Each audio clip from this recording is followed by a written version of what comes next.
ಕಾನೂನು ಜಾರಿಯಲ್ಲಿದ್ದರೂ ಅಕ್ರಮ ಮತಾಂತರ ನಡೆಯುತ್ತಿದ್ದು ನನ್ನನ್ನು ಎಸ್ಸಿ ಸಮುದಾಯದಿಂದ ಕ್ರಿಶ್ಚಿಯನ್ಗೆ ಕನ್ವರ್ಟ್ ಮಾಡಿಕೊಂಡು ಈಗ ಸ್ನೇಹಿತರನ್ನು ಸಂಬಂಧಿಕರನ್ನು ನಮ್ಮ ಧರ್ಮಕ್ಕೆ ಕರೆತರುವಂತೆ ದೈಹಿಕವಾಗಿ ನನ್ನ ಮೇಲೆ ಹಲ್ಲೆ ಮಾಡುತ್ತಿದ್ದಾರೆ. ಈ ಬಗ್ಗೆ ಈಗಾಗಲೇ ಜಿಲ್ಲಾಧಿಕಾರಿಗಳಿಗೆ ದೂರು ನೀಡಲಾಗಿದ್ದರೂ ಯಾವ ಪ್ರಯೋಜನವಾಗಿರುವುದಿಲ್ಲ. ನನಗೆ ನ್ಯಾಯ ಕೊಡಿಸಬೇಕೆಂದು ಮತ್ತೆ ಡಿಸಿ ಕಚೇರಿಯಲ್ಲಿ ಕೇಳಲು ಬುಧವಾರ ಮಧ್ಯಾಹ್ನ ಕ್ರಿಶ್ಚಿಯನ್ಗೆ ಕನ್ವರ್ಟ್ ಆದ ಲಕ್ಷ್ಮೀ ಮಾರ್ತಾಳ್ ಬಂದಿರುವುದಾಗಿ ಹೇಳಿದರು. ನಗರದ ಜಿಲ್ಲಾಧಿಕಾರಿ ಕಚೇರಿ ಬಳಿ ಮಾಧ್ಯಮದೊಂದಿಗೆ ಲಕ್ಷ್ಮೀ ಮಾರ್ತಾಳ್ ಮಾತನಾಡಿ, ನಾನು ಕಳೆದ 26 ವರ್ಷಗಳಿಂದ ಸಿಎಸ್ಐ ಚರ್ಚ್ನಲ್ಲಿ ಯೇಸುವಿಗೆ ಕನ್ವರ್ಟ್ ಆಗಿದ್ದು ಹಾಗೂ ರೋಮನ್ ಕ್ಯಾಥಲಿಕ್ಗೆ 2 ವರ್ಷ ಸಭೆ ಸೇರಿಕೊಂಡಿದ್ದೇನೆ. ಮೊದಲಿಗೆ ಎಲ್ಲವೂ ಸರಿಯಾಗಿ ನಡೀತಿದ್ದು, ಈಗ ನನ್ನ ಮೇಲೆ ಬೇರೆ ರೀತಿ ಹಲ್ಲೆ ಹಾಗೂ ಹಿಂಸೆಯನ್ನು ನೀಡುತ್ತಿದ್ದಾರೆ. ಸುಮಾರು 1 ತಿಂಗಳಿನಿಂದ ಅಲ್ಲಿಯ ರೋಮನ್ ಕ್ಯಾಥಲಿಕ್ ಪಾದ್ರಿಗಳು ಅಕ್ಕಪಕ್ಕದ ಜನರನ್ನು, ಸ್ನೇಹಿತರನ್ನು, ಸಂಬಂಧಿಕರನ್ನು ತಮ್ಮ ಸಭೆಗೆ, ತಮ್ಮ ಧರ್ಮಕ್ಕೆ ಕರೆತಂದು ಸೇರಿಸಬೇಕು ಎಂದು ತೊಂದರೆ ಕೊಡುತ್ತಿರುವುದಾಗಿ ದೂರಿದರು.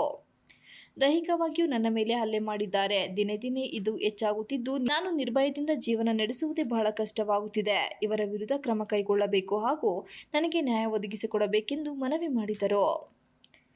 ಹಿಂದೂ ಜಾಗರಣ ವೇದಿಕೆ ಜಿಲ್ಲಾ ಸಂಯೋಜಕ ಲೋಕೇಶ್ ಮಾಧ್ಯಮದೊಂದಿಗೆ ಮಾತನಾಡಿ, ಪ್ರಸ್ತುತದಲ್ಲಿ ಮತಾಂತರ ಕಾನೂನು ಜಾರಿಯಲ್ಲಿದ್ದು ಅಕ್ರಮ ಮತಾಂತರ ನಡೆಯುತ್ತಿರುವ ಬಗ್ಗೆ ಮತ್ತು ಕ್ರಿಶ್ಚಿಯನ್ನರ ಹಾವಳಿ ಬಗ್ಗೆ ಹಿಂದೂ ಸಮಾಜ ಅರ್ಥ ಮಾಡಿಕೊಳ್ಳಬೇಕಿದೆ.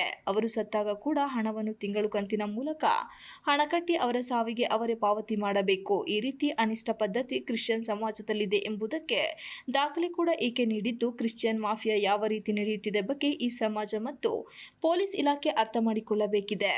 ನಗರ ಪೊಲೀಸ್ ಠಾಣೆಯಲ್ಲಿ ದೂರು ದಾಖಲು ಮಾಡಿದ್ದರೂ ಪಾದ್ರಿಗಳನ್ನು ಕರೆದು ವಿಚಾರಣೆ ಮಾಡುವಷ್ಟು ಪೊಲೀಸ್ ಇಲಾಖೆಯಲ್ಲಿ ಆಗಿಲ್ಲ ಎಂದು ಬೇಸರ ವ್ಯಕ್ತಪಡಿಸಿದರು.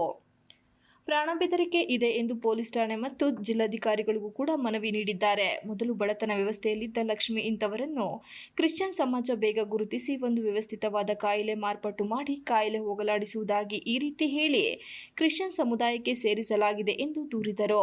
ಇಂತಹ ಷಡ್ಯಂತ್ರ ಇಡೀ ಜಿಲ್ಲೆಯಲ್ಲಿ ನಡೆಯುತ್ತಿದ್ದು ಜಿಲ್ಲಾಧಿಕಾರಿ ಮತ್ತು ವರಿಷ್ಠರುಗಳು ಇಂತಹ ಜಾಲವನ್ನು ಈಗಲೇ ಪತ್ತೆ ಹಚ್ಚಬೇಕು ಎಂದು ಆಗ್ರಹಿಸಿದರು. ಈಗ ಮತಾಂತರ ಕಾನೂನು ಕೂಡ ಜಾರಿಯಲ್ಲಿದೆ. ಹಾಡುವಾಗಲೇ ಸಿಎಸ್ಐ ಚರ್ಚ್ ಮೂಲಕ ನಡೆಯುತ್ತಿದ್ದು ಈಗಾಗಲೇ ಇವರ ವಿರುದ್ಧ ಕ್ರಮ ಜರುಗಿಸಬೇಕೆಂದು ಮನವಿ ಮಾಡಿದರು. ಅವರ ಸಾವಿಗೆ ಅವರೇ ಹಣವನ್ನು ಪಾವತಿ ಮಾಡಬೇಕು. ಆ ರೀತಿಯ ಅನಿಷ್ಟ ಪದ್ಧತಿ ಈ ಕ್ರಿಶ್ಚಿಯನ್ ಸಮುದಾಯದಲ್ಲಿ ಇದೆ.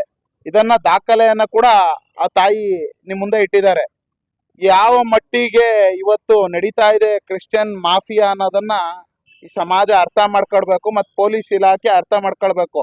ನಗರ ಸ್ಟೇಷನ್ ಅಲ್ಲಿ ಕಂಪ್ಲೇಂಟ್ ಲಾಡ್ಜ್ ಮಾಡಿದ್ರು ಅವನು ಯಾರು ಪಾದ್ರಿ ಅನ್ನೋ ವಿರುದ್ಧ ಕರೆದು ಒಂದು ಸ್ಟೇಷನ್ ಅಲ್ಲಿ ವಿಚಾರಣೆ ಮಾಡುವಷ್ಟು ಸೌಜನ್ಯ ಪೊಲೀಸ್ ಇಲಾಖೆಯಲ್ಲಿ ಇನ್ನೂ ಆಗಿಲ್ಲ ಅನ್ನೋದು ಯಾವ ಮಟ್ಟಿಗೆ ಇದೇನೆ ಅನ್ನೋದನ್ನ ಹೇಳ್ಕೋಬೇಕು.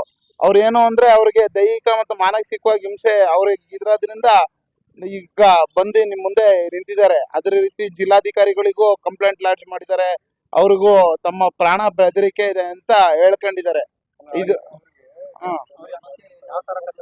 ಅವರು ಸಮಸ್ಯೆ ಏನು ಅಂದ್ರೆ ಒಂದು ಬಡತನದ ವ್ಯವಸ್ಥೆಯಲ್ಲಿ ಇದ್ರು.